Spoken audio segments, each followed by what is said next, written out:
Good evening, student. Today we will see the stages of fetal development. First, we will see the 8 weeks of pregnancy. It is called embryo. After that, 12 weeks of pregnancy, it is called fetus. ఎప్పుడు fetus అని పిలుస్తారు? 12 weeks of pregnancy ఉంటేనే, అంటే 3 months pregnancy నుంచి foetus అని పిలుస్తారు. 8 weeks వరకు మనం దాన్ని ఎంబ్రియో అనే పిలుస్తాము. నెక్స్ట్ 16 to 20 weeksలో టోటల్గా ఫీటల్ పార్ట్స్ మొత్తం డెవలప్ అయిపోయి ఉంటాయి. అంటే ఎలా అంటే హ్యాండ్స్ అండ్ లెగ్స్, హెడ్ ఇలా. ఈ 24 to 28 వీక్స్లో టీఫా స్కాన్ అని తీస్తారు. టీఫా అంటే బిగ్ స్కాన్.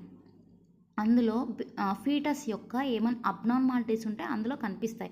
అంటే హార్ట్ ఫార్మెంటేషన్ సరిగా లేకపోయినా, హార్ట్ ఫార్మెంటేషన్ అంటే 4 ఛాంబర్స్ ఉంటాయి కదా, అవి కంప్లీట్గా డెవలప్ అయిపోయినా, నెక్స్ట్ బ్రెయిన్ అబ్నార్మాలిటీస్ ఏమున్నా, అంటే మెంటల్ రిటార్డెడ్స్ అనేవి ఈ స్టేజ్లో తెలుస్తాయి.